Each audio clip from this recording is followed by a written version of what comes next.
अस्सलाम वालेकुम, कैसे आप सब। आई होप बिल्कुल ठीक है। आज मैंने बनाया था अदरक का अचार और इस ज़बरदस्त अचार की रेसिपी को रिकॉर्ड किया ख़ास आपके लिए। तो चलें ज़्यादा टाइम नहीं लेते और वीडियो शुरू कर लेते हैं। यहाँ सबसे पहले मैंने अदरक लिया है जिसको इस तरीके से लंबाई में कट कर लिया है। अगर आपको ये कटिंग मुश्किल लगती है तो फिर आप चॉप करके भी इसको कट कर सकते हैं। इसको एक बोल में पहले ट्रांसफ़र कर देंगे और सबसे पहले मैं इसको करूँगी मैरिनेट करने से क्या होगा, अदरक थोड़ी सी सॉफ्ट भी हो जाएगी और जो अदरक की एक तेज़ी होती है ना वो भी कम हो जाएगी। यहाँ देखें, सबसे पहले मैंने डाल दिया है अदरक के अंदर नमक। तमाम इंग्रेडिएंट क्वांटिटी के साथ डिस्क्रिप्शन बॉक्स में मेंशन होंगे, वहाँ से नोट डाउन कर लीजिएगा। जैसे ही मैंने अदरक में भी नमक डाला है इसका कलर कोई चेंज नहीं होता, लेकिन जैसे ही मैं इसके अंदर लेमन जूस डालूँगी इसका कलर फ़ौरन चेंज होना शुरू हो जाएगा। ये हल्का सा गुलाबी कलर की तरफ चला जाएगा। ये करने से क्या होता है कि अदरक जो होती है मैरिनेट अच्छी हो जाती है, अच्छा सा इसके अंदर टेस्ट आ जाता है और जो भी इसकी तेज़ी है ना जो हमें खाते हुए गले में लगती है ना वो कम हो जाती है। आप इसको उठाकर इस टाइम ढक कर रख दें तकरीबन आधे घंटे के लिए और आप इसको अगले दिन या 1 से 1.5 घंटे बाद खा सकते हैं। ये हो जाएगी आपकी इंस्टेंट अदरक वाली अचार। लेकिन अगर आपको इसको चटपटा मसालेदार बनाना है तो फिर आपको इस तरीके से बनाना पड़ेगा जैसे अब मैं आपको सिखाऊंगी। यहाँ मैंने सबसे पहले ले ली है राई और ये वही राई है जो हम अचार में यूज़ करते हैं। ये बारीक कटी हुई राई है। थोड़ी सी डालेंगे इसके अंदर हल्दी, साथ ही डाल देंगे कश्मीरी लाल मिर्च अच्छे से कलर के लिए। थोड़ा सा डालेंगे इसके अंदर कुटी हुई लाल मिर्च, साथ ही डाल दूँगी मैं इसके अंदर भुना हुआ कुटा हुआ ज़ीरा, ठीक है। और साथ ही डाल देंगे इसके अंदर सौंफ से इसका बहुत बेहतरीन टेस्ट आता है। साथ ही डाल देंगे इसके अंदर कलौंजी को पीसना नहीं है, कलौंजी को साबुत ही डालना है।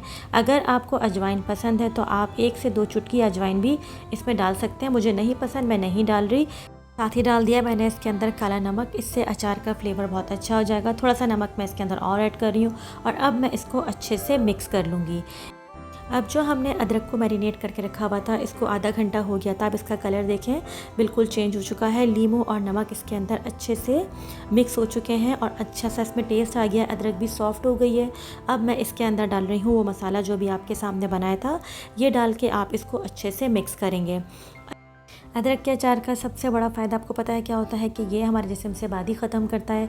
बहुत जल्दी खाना हमारा हज़म हो जाता है और मोटापा भी बहुत जल्दी इससे ख़त्म हो जाता है। तो हमें इसको अपने खाने में ज़रूर इस्तेमाल करना चाहिए। ये बहुत ही सेहत के लिए मुफीद है और अगर आपको ज़्यादा ही इसके फ़ायदे जानने हैं तो फिर आप सिर्फ गूगल करें, आपको अच्छे से पता चल जाएगा कि ये हमारी सेहत के लिए कितना ज़रूरी है।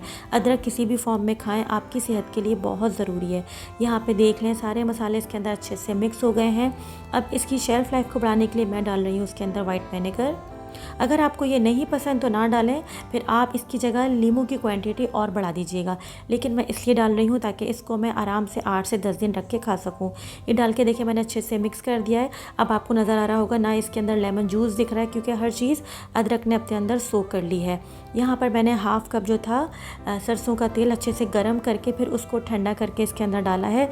ज़्यादा नहीं डालेंगे, जितना ज़रूरत का है सिर्फ उतना ही डालेंगे। तमाम क्वांटिटी आप फिर भी डिस्क्रिप्शन बॉक्स में चेक कर लीजिएगा, आपको अच्छे से समझ आ जाएगी। बस यहाँ पे ये अचार रेडी हो चुका है। लेकिन अभी हम इसको फ़ौरन नहीं खा सकते क्योंकि इसके अंदर राई है और राई अभी कच्ची है। इस अचार को तकरीबन 3 से 4 दिन आप धूप लगाइएगा और अगर आपके यहाँ धूप भी ना आती हो तो फिर आप इसको ऐसी स्टरलाइज बॉटल में भर के जो है ना किचन के काउंटर स्लैब पे रख दीजिएगा। इस अचार का जायका मज़ीद जब बढ़ेगा जब आप इसको तकरीबन 3 से 4 दिन का रेस्ट देंगे। ऐसे भी आप अगर फ़ौरन खा लेंगे तो आपको अच्छा लगेगा, लेकिन क्योंकि राई है तो राई को तकरीबन 3 से 4 दिन तो लगते ही हैं पकने में। इस अचार को डालने के बाद आप क्या करेंगे, तकरीबन 2 दिन तक इसको अंदर चम्मच चलाएंगे ताकि तमाम मसाले ऊपर नीचे अच्छे तरीके से इसके अंदर रच बस जाएं।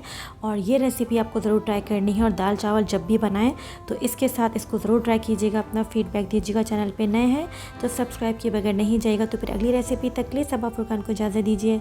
तो हमें याद रखिएगा। टेक केयर, अल्लाह हाफ़िज़।